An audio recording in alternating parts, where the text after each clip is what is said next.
Hey, what's up guys? Clif Braun here, author of Social Marketing, and I really like that we're doing this in sections so you can kind of watch little parts. And I'm super excited about this section. We actually did this whole training last night for about 100 people here in my place, mostly college students and then a few parents as well. And those live trainings are so much fun. We're going to get the film crew to come in and you'll get to see some of the live trainings. But for now, let's just jump into section 4. Wham! Success and failure. And I saw this from one of my mentors back when I was probably like 20 years old.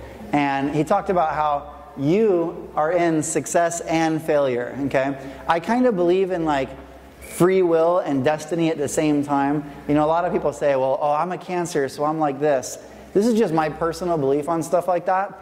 Maybe there's a default setting for you, you know, based on the stars or based on your sign or whatever. And like, if you don't do anything, that's where life will drift you towards. You'll be like that. You'll be like your sign. But I also believe in free will, that we have choices and we can change things. And so I totally believe that you can be a success or you can be a failure. It's 100% up to you, and it's based on choices. You know, I took a course called Choice Center in Las Vegas, one of the coolest things I ever did.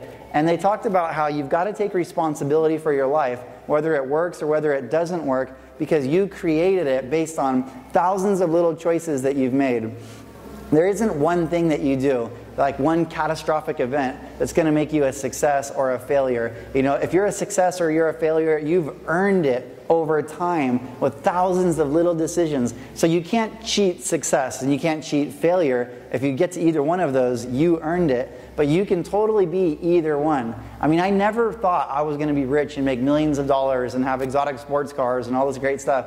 But I did it. And I could have been a failure, but I ended up being a success because I made thousands of little decisions properly over years, over periods of time. The big difference between success and failure is obviously success pays a whole lot better. So I think what we're going to want to do is find someone who's successful and just follow them. You know, it's almost like hero worship. You know, you find somebody who's where you want to be coachable, and work hard to earn their time and earn their attention. So obviously we're all going to want to be a success. Now this is really cool. Remember, this video is made for like brand new people, and it's like, well, it's really for anybody, but brand new people are going to get the most out of it because we're talking about what to do like when you first get started. And we're going to talk about 3 different ways to invite. Now I also want you to remember that there's 3 different types of people out there on your list. There's people that you look up to, there's people that look up to you, and then there's your peers. And obviously you're going to approach each person a little bit differently because, well, let me just get into it, okay? The first one is the go around, and this is so cool because sometimes when we go after our friends and they know that we're trying to recruit them, they're almost like, ah. And so the go around is such a cool approach. You call up your friend Jason and you're like, hey Jason, what's up, man? And he's like, hey, what's up? And I'm like, what are you wearing? You know, I like to mess around with people. I think like when you're kind of like, when you're at ease, the other person's at ease. But when you guys are so serious and so stressed out, what it really is you guys are just so awesome and you're so ambitious and you're so excited about your future that you're taking everything too seriously. And when you take stuff too seriously, that energy kind of like freaks people out. And so, I mean, everybody's got their own style. But me, I just come across really natural and really chilled. I mean, you hear me talk about the ducks and the eagles all the time, but I'm kind of like a duck in the sense that on the surface, I'm just like all chilled and nice, but underwater, my little web feet are going crazy.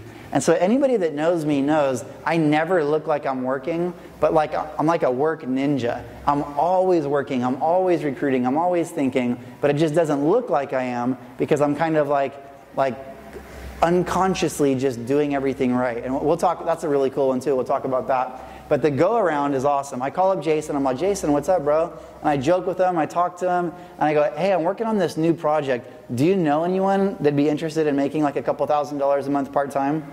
And then he's gonna be like, well, dude, what about me? Now, if he says, oh yeah, Rick might be interested, I'm like, what a moron. I'm like, good, give me Rick's number. You know, referrals is a big part of every business. And so when you call people and you use the go around, you'd be amazed at how many people are like, yeah, dude, me. And then you're like, well, you know, I never thought of you. Well, cool, you know what? Let's meet up for coffee.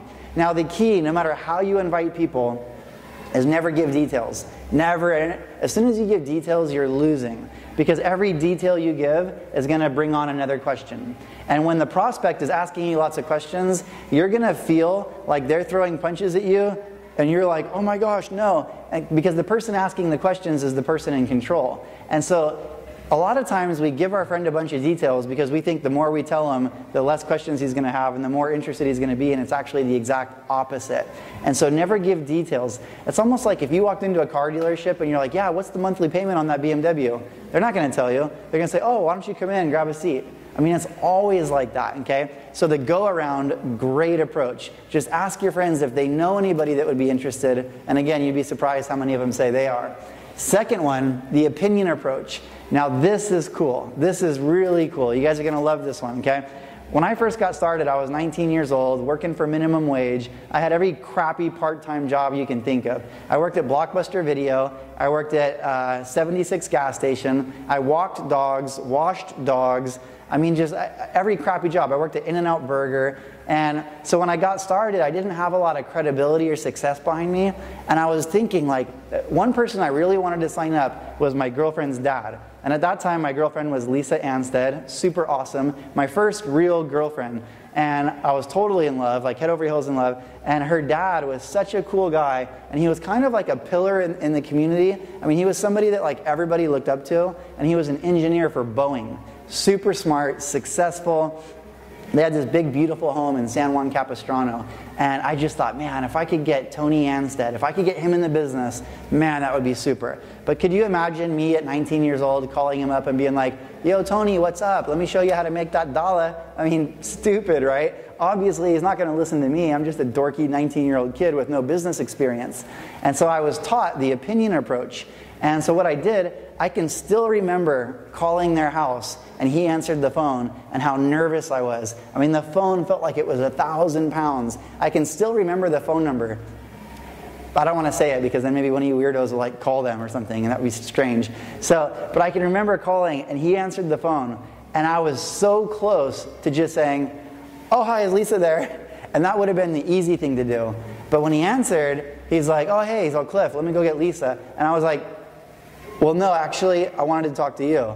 And I could almost hear in his voice he was scared, like his daughter's pregnant or something. He was like, what do you want? And I was like, well, you know how like my dad's not really around and my mom is raising me, and I just saw this business and I'm thinking about putting time into it, but I really look up to you and I respect you, which was totally true. And I was hoping maybe you could come take a look at it and like tell me what you think. And he was like, absolutely, sure, no problem. I'll even come pick you up. And he came to the meeting. I couldn't believe it. And he actually got started. And then he signed up Lisa's brothers. And like their little team started to grow. And he signed up other engineers. And he helped me tap into a market that I never would have got on my own. And that's a whole nother section. We could talk about recruiting up. You want to get the best people possible. But if it wasn't for me going to that training and learning this approach, I never would have got Mr. Anstead, who really helped me like get started and get things cracking. So thanks to that. Now, the third one, this is kind of how network marketing, social marketing got a bad name. And so I want to tell you guys, like, be really careful with this one. This is only for your best friends. This isn't for like your everyday recruiting. But you think about it, if your friend was driving drunk, wouldn't you take the keys? You would trick him, you would tackle him, you would do whatever it takes to get the keys away from him so he doesn't hurt himself. But so many of our friends, it's like they're driving drunk through life, and we just let them go. We're like, hey, go for it. And so for your really good friends, dude, do whatever it takes to get them to come to the meeting. If you got to go there and you got to be like, dude, I'm taking you somewhere. I'm not going to tell you what it is. And they're like, what? Why all the mystery? And you're like, shut up, get in the car. I had a friend named John Lee. He was like this big Korean, kind of like gangster looking dude, but he always wore black suits. And he would literally just kidnap his friends. He would pick them up and be like, come on, we're going. And they're like, where are we going? He's all, shut up, you'll thank me later, get in the car. So whatever it takes, I mean, be creative. Now don't go out there kidnapping random strangers, okay, that's not what this is about. But these are just 3 little inviting tips for you guys to help you out. You never know, that one tip could be the tip that helps you get the person that turns your whole business around. You just never know. So that's our section here, section 4. Clif Braun, author of Social Marketing. I'll see you in section 5.